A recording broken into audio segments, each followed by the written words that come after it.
Welcome back to the G87 Tailoring Talkers. This is long overdue, but we need to talk about the M2 CS.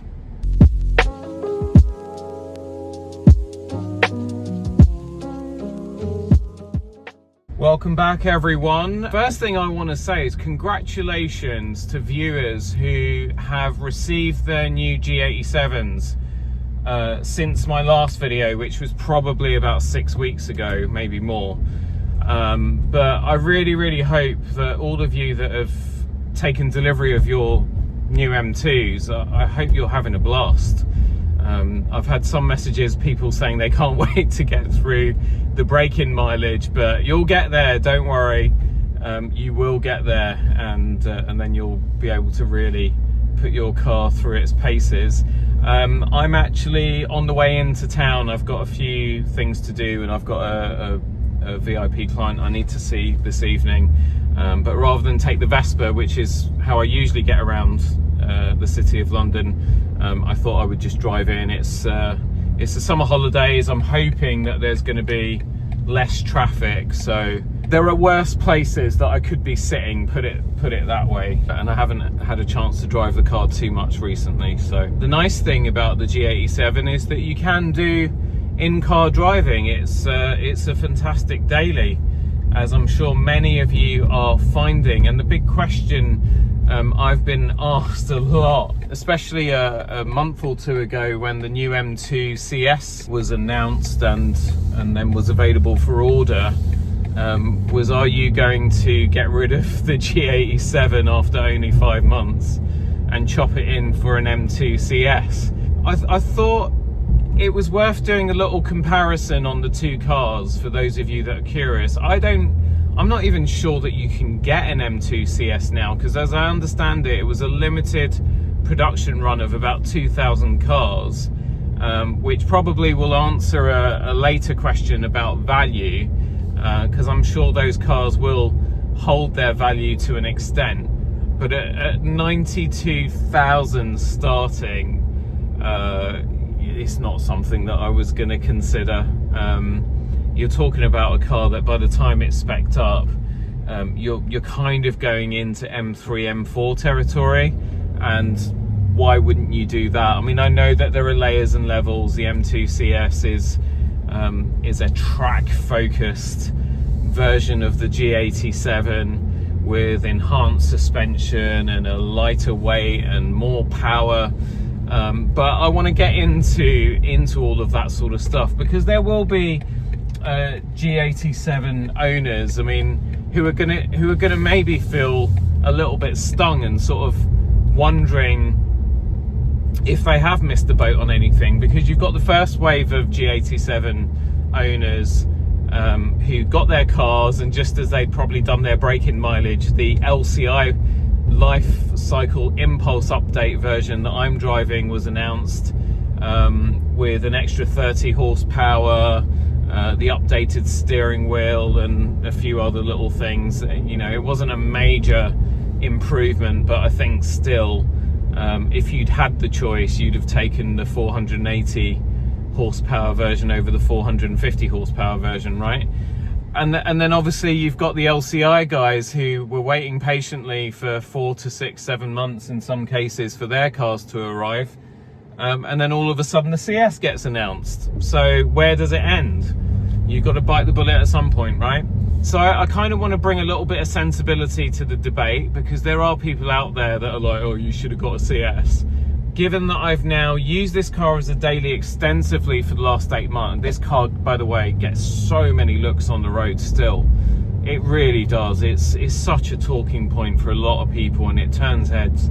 Having used this car as a daily for the last 8 months, I have driven it on track a few times now. I've done motorway driving in it. I've done pretty much all the types of driving that I guess you would do. I mean, there's not that many categories, but anyhow, track, daily, in town, out of town, motorway, A roads, B roads, stupid narrow little country lanes, you name it. So I've got a good feel for this car now, and so hopefully I can bring a bit of sensibility to the debate and the comparison with the CS, and the whole question of should I have should I have spent the best part of 30 grand more and bought an M2 CS? I mean, my initial reaction is no bloody way. So let's talk about the comparison between the two cars. So on one side you've got the M2 CS versus the G87 LCI. You're talking 530 horsepower, up 50 from the 480 horsepower of the regular M2, 650 Newton meters of torque versus 600, a 0 to 62 time of 3.8 seconds quoted by BMW versus 4 seconds for the regular M2. So you're talking 0.2 of a second, which is nothing. It's not even that. For anyone like me that has watched just about every video that you can on the G87, we all know that BMW underquote everything, and this car is probably just a little bit quicker. You know, I think it's closer to the 3.7, which would put the CS possibly at a 3.5. The CS is available only with the automatic gearbox. The regular M2 is available with a manual as well as the automatic. For those purists among you that want a manual gearbox, you can't get that with the CS, as far as my information tells me. Fuel efficiency figures on average are about the same. You're talking 28.2 versus 28.8. So there's nothing really to debate there. They're both rear wheel drive. The CS is not an all wheel drive version of the M2, as some people thought it might be. The M2 CS rides 8mm lower with the modified suspension. 8mm, that's it. You know, if you go for the M Performance kit on the regular M2, you're going to drop the car by 10mm, which is what I think most people agree is the right amount of drop to get rid of that sort of horrible gap that you've got between the wheel and the arch. M2 CS is 30 kilograms lighter than the regular M2. The regular M2 clocks in at around 1700. The CS is about 1670. And it achieves that through the use of carbon fibre for the rear boot lid, for the roof, and for some of the internals. I think it has got the carbon bucket seats, which I think on their own shed about 6 kilos or something incredible like that. The other differences really are in styling, and then you look at price. So the CS starts at 92,000. The regular M2 right now starts at 68,895, close to 70 grand. So you're talking a starting figure of you know, a good sort of 23,000 different.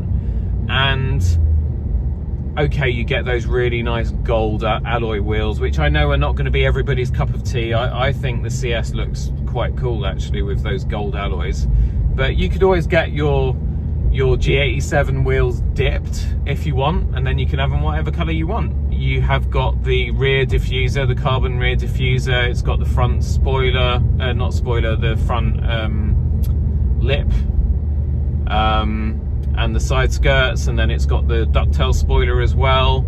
You can add those on to the regular G87. Oh, someone's videoing my car.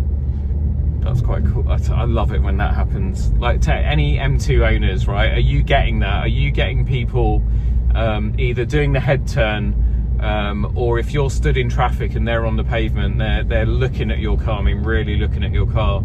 Or have you had people get their phones out to snap a quick video or picture of it as you've rolled past? Let me know in the comments, and when you comment, let me know what color M2 you have. So starting prices, so there's quite a big gap there.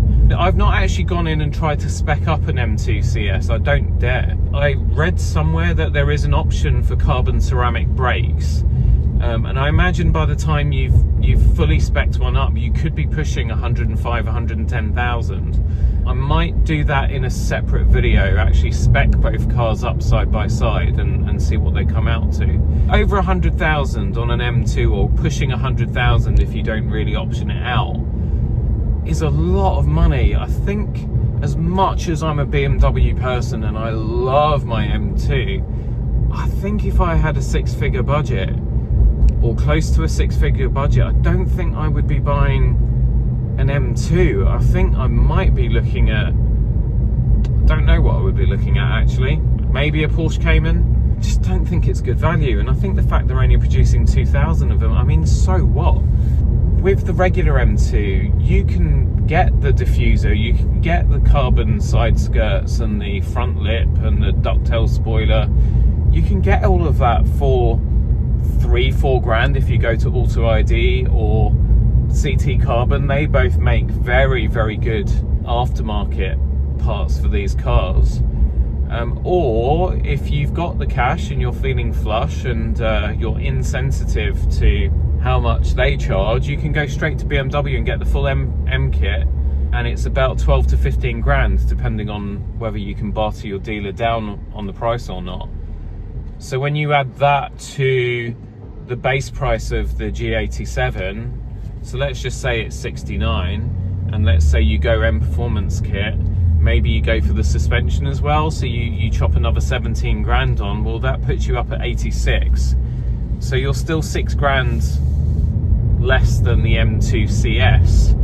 And then for about 550 quid, you could take your car to Litchfield. They have to send the ECU away to a company in Norway that is able to unlock this Bosch thing. But then they'll unlock the car and unleash close to 700 torque and take the car over 600 horsepower, or somewhere around 600 horsepower, which is more than the CS anyway.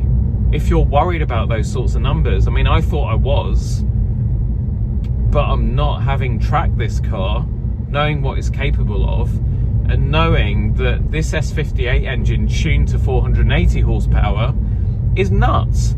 Every M2 owner that so far that I've pulled up alongside in traffic and we've had a little wind your window down chat, as quick as those chats are, because you can only have them in about 20 seconds, everyone has said exactly the same thing. How is it? How have you found it?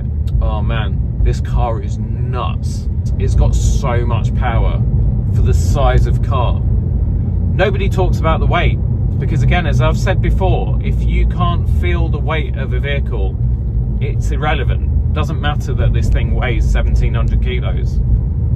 And there'll be people that disagree with me. I'm expecting to hear from you in the comments. But these are people that have never driven the thing before. I had a guy a few videos back, a few BMW videos back, because obviously we do a lot of other content on this channel, and he really got into it, but I could tell that he'd never driven one of these before. I don't think the 30 kilos of weight savings worth it, etc, etc, etc. So let me know what you think. Do you think, I mean, if you've got a G87, do you regret not hanging around for the CS? Like I say, I'm not even sure you can actually order them now. I think all of the allocations have gone. But if one came up on the used market in future, would you chop your regular M2 in and get one of those? I don't think it's good value. If you want to enhance the look of your car, these cars are infinitely moddable. Oh my god, we're just driving through Highgate at the moment and just getting, yeah, there we go. Phones out. These cars are moddable. I mean, look what I've done to mine, and I know this is not to everybody's taste. I estimate that the majority of our viewers really love what I've done to the car, and there are a minority that don't. You know, I've had the Halfords comments, I've had the tacky comments. You know, there are things that people do to their cars that are not to my taste, but cars are a very, very personal thing, and you know, people are free to do whatever the hell they want. I think what I've done makes the car look the way that I want it to look, which is a bit more aggressive, and I've tried to I did so much homework, as a few of you know, before I I went for the CT carbon mods, and I really wanted the car to look as OEM as possible, and I think I've achieved that. Everyone who sees this car in the flesh says that it doesn't look like I've used aftermarket stuff on it. Anyone who's commenting through a video, what is it with people who don't know how to give way? I mean, seriously? Now I've got to ride the pavement. There is no way I'm banging these wheels down off the curb like that when it's that high. Anyway, there we go, we're safe. If you've got the money and it's something you're passionate about, and it, you know, the M2 CS is like this unicorn car for you, then you know, go for it. Go for it. If you've ordered a CS, if you've got a CS, I don't know if they're on the road yet, but if you've ordered one, let me know, and let me know why. What is it that really got you wanting that car over and above a regular M2? And for you, us regular M2 owners, did your head turn? Did you think, oh no, when you heard that the CS was coming out? I've got to admit, I did. I did think, you know, and I had a chat with my brother, and it was like, oh, the CS is coming out. Do I ring up Park Lane and say, hey, right, what can we do? But then when I looked at the price, I was like, oh God, you know, I think I'd rather spend that sort of money on an M3 or an M4. But then having tracked the M3 and the M4 as well, it reminds me of the reasons why I went for this. Because same engine, you can tune it up if you want to, but I just like the size of this car.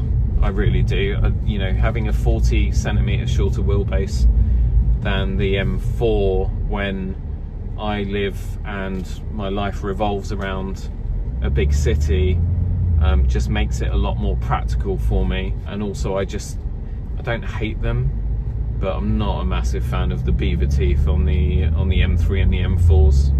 I actually really prefer the look of this, and I know I'm gonna get all the Lego comments and this is the worst design ever and blah blah blah.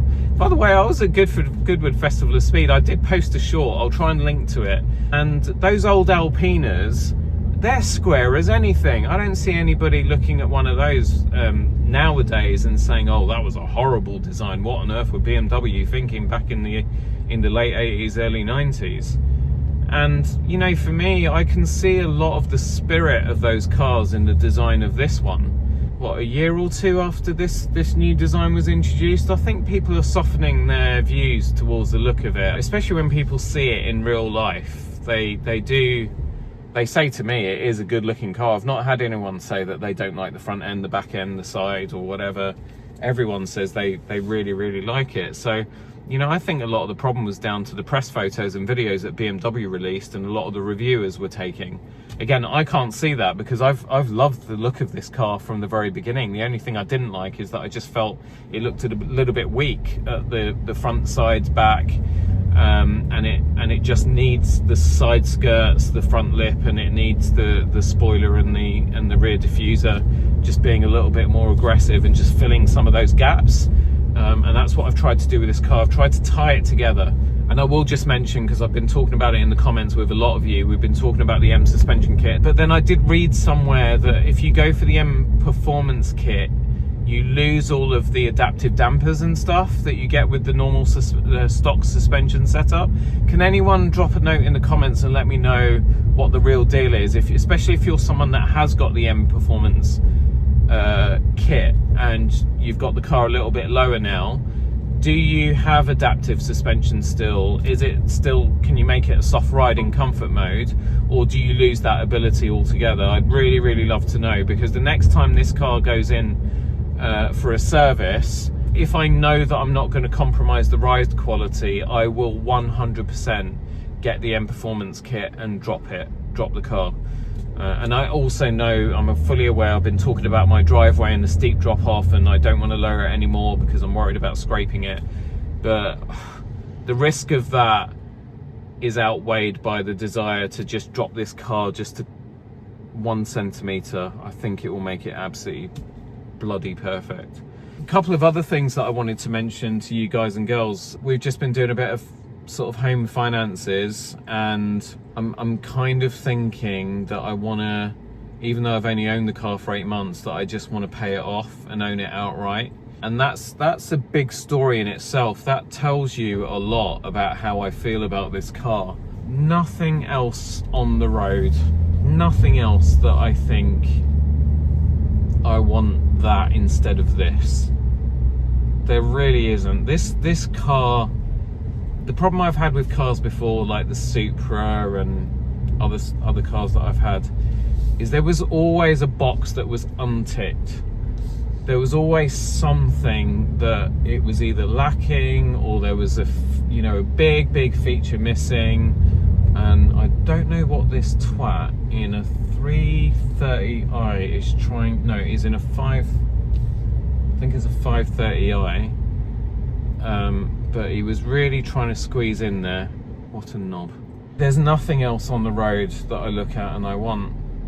I did at Goodwood, because I was with Rolls-Royce VIP hospitality, and they were shuttling us backwards and forwards to the Festival of Speed from Rolls-Royce's place near Goodwood.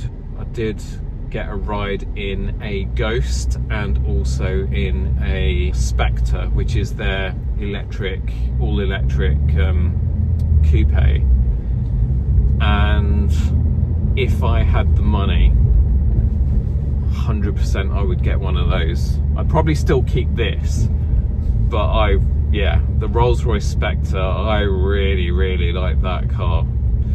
That is a baller car. Oh, it was so comfortable as well. If any of you have never sat in a Rolls-Royce, try and do it. Those modern Rolls-Royces it's like sitting on a cloud that is self-aware, and it just wants to wrap its arms around you and give you a permanent hug and massage you at the same time. It's the most comfortable car I've ever sat in. And it kind of made me appreciate my wife's Hyundai Ioniq 6 even more, because that is basically, if you're on a budget, that's probably about the closest you're going to get to a Rolls-Royce, because the Ioniq 6 is bloody comfortable and it's a great cruiser. So yeah, anyway, there we go. There was just some final thoughts. I'm rambling. So yeah, I'd love to hear from you all. Get involved in the comments. Let's have this conversation. Do we regret not getting an M2 CS, or are we happy with our G87 regulars or LCIs? We're happy with our lot. We're not interested in anything else. This is the car. Let me know. And if you're not subscribed, please do hit that subscribe button so you don't miss anything that's coming. And also drop the video a like if you found it useful. If you're someone that's still waiting for your new M2 because you ordered it a few months ago and you haven't had delivery yet, drop a comment, let us know when your delivery date is and what color you went for, what spec you went for. But definitely let us know when your car's due and keep us up to date, so that the community here can celebrate with you. The one thing I want to thank you all for again, and this is all of you viewers, you M2 owners, enthusiasts, I just want to say thank you for just how lovely you are. I've spoken to a few of you in real life now. You really are genuinely the nicest people, the nicest people. Indicator using BMW drivers, the nicest kind. And I appreciate every single one of you. And I really hope that we can meet one day and do a drive out together and maybe find somewhere to have some lunch or dinner, and just appreciate our cars. And also, yeah, spy drives, get that skittle shot of G87s in every single color. Anyway, there you go. That's been my M2 CS versus the regular M2 comparison. I hope you enjoyed that, and I'm sure we'll continue this conversation. Take care, see you on the next one.